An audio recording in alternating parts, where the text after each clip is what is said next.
Europe 1 Soir. 19h, 21h, Pierre de Villeneuve.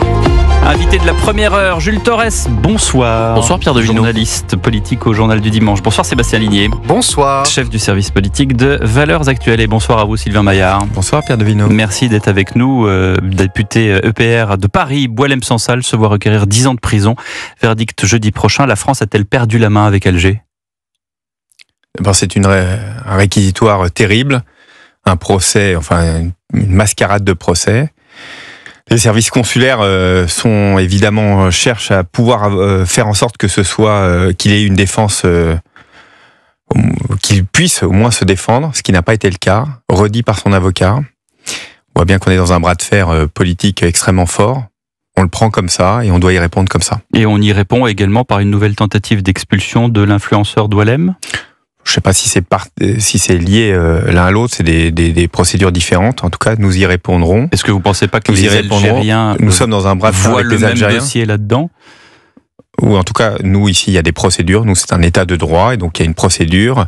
Ce monsieur a été mis en centre de rétention administrative et on a demandé, nous souhaitons son expulsion. Et pour qu'il y ait une expulsion, il faut qu'il y ait un laissez-passer consulaire. Et donc, nous sommes dans un bras de fer avec l'Algérie. Mais enfin, c'est tout à fait assumé. Pédale douce pour tenter de faire exfiltrer Boualem-Sansal pour qu'il revienne en France. Mettre la pédale douce à l'heure actuelle face à un gouvernement, je fais la différence entre les Algériens et le gouvernement algérien.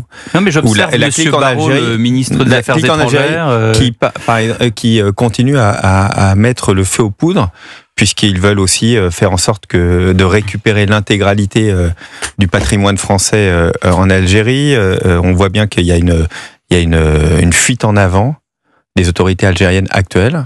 Nous y répondrons et nous sommes dans un bras de fer très clairement. Jules et Sébastien. Sylvain Maillard, comment vous qualifiez le régime algérien ? Est-ce que c'est une démocratie ? Est-ce que c'est une dictature ? Non, c'est pas une démocratie. Comment on qualifie un régime qui empêche à Boualem-Sansal d'avoir son propre avocat, Monsieur Zimré, qui par ailleurs a été ciblé par l'Algérie, par le régime algérien, parce qu'ils ont conseillé à Monsieur Boualem-Sansal d'avoir un avocat non juif ?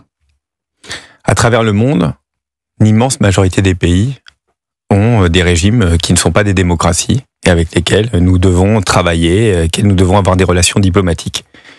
Donc le problème n'est pas de savoir de qualifier, c'est de dire tout simplement à nos ressortissants est dans des geôles pour des motifs politiques, n'a le droit à aucune représentation et en plus il est au cœur d'un bras de fer vis-à-vis de la France. Donc voilà, on le prend comme c'est. On n'est pas là pour juger le gouvernement algérien. On est là pour faire en sorte que notre ressortissant revienne. Et puis je crois plus profondément que les accords que nous avons depuis bien longtemps avec ce pays soient appliqués, point à la ligne. Sébastien Nous avons des accords qui doivent être appliqués. Vous avez parlé d'un bras de fer extrêmement violent qui doit être engagé ou qui est même, selon vous, déjà engagé. Mais on va bien savoir concrètement à quoi il doit ressembler ce bras de fer. On a parlé de riposte graduée cette semaine. À quoi elle doit ressembler cette riposte concrètement avec Est-ce qu'on parle des accords 68 ? Est-ce qu'on parle des visas diplomatiques ? Est-ce qu'on parle des visas tout court ? Est-ce qu'on parle de l'aide au développement ? Qu'est-ce qu'on fait concrètement ? Alors déjà les visas diplomatiques, très concrètement les visas diplomatiques, c'est très largement diffusé en Algérie, c'est-à-dire que tous ceux qui ont des relations avec le gouvernement en place ont un passeport diplomatique. C'est pas le cas du tout en France, où c'est des passeports extrêmement restreints et donc on se laissait passer. Ce n'est plus le cas déjà. Ils doivent maintenant avoir une autorisation pour venir en France. Donc ça c'était le premier stade. Mais évidemment, il y aura des réponses supplémentaires. Certaines c'est pas à moi de les annoncer et de le dire, mais certaines sont déjà mises en place. Vous, à titre personnel, est-ce que les accords de 68, pour vous, c'est un tabou ? Est-ce qu'il faut les remettre en cause ? Mais moi, je pense qu'il faut les remettre en cause, non pas parce ce qui se passe à l'heure actuelle.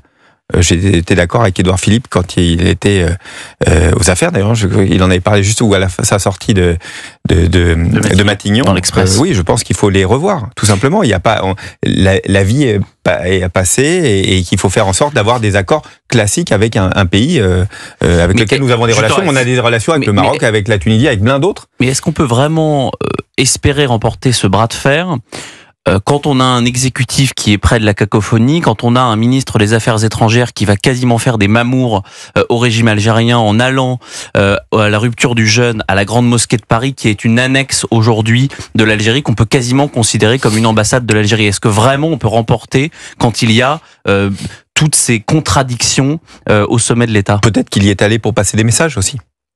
C'est la raison pour laquelle je demandais si on mettait la pédagogie. C'est une forme de... Très honnête avec vous, les relations, y compris alors il y a les relations diplomatiques classiques de diplomate à diplomate, sont très très difficiles à l'heure actuelle avec l'Algérie. Donc pour pouvoir discuter et avancer sur les sujets extrêmement difficiles dans lesquels nous sommes, il faut qu'il y ait des relations et des échanges. J'ai l'impression que c'est difficile d'avoir des échanges. J'ai l'impression que vous en savez beaucoup, Sylvain Maillard. Vous avez parlé des services consulaires qui justement travaillaient sur ce sujet. Oui, il faut qu'on puisse avoir des discussions, et ces discussions, elles sont au plus haut niveau extrêmement compliquées. On voit comment se comporte le régime algérien, mais il faut aussi des discussions pour pouvoir avancer à plus, entre guillemets, bas niveau. Ces relations sont aussi compliquées. Donc, écoutez, moi, je vois que le gouvernement, honnêtement, est à la manœuvre. L'ensemble des ministres, le Premier ministre, il faut qu'on trouve une solution. En tout cas, ce qui est certain, c'est que nous sommes dans un bras de fer, on assume le bras de fer et on continuera. Nous voulons faire en sorte que les accords que nous avons, est-ce qu'on doit les remettre en cause ou pas? En tout cas, les accords classiques soient exécutés, point, la ligne. Sylvain Maillard est notre invité politique dans Europe 1 Soir. Vous restez avec nous. Dans quelques instants, le rappel des titres de l'actualité. On parlera du conclave sur les retraites. Enfin, ce qu'il en reste. À tout de suite.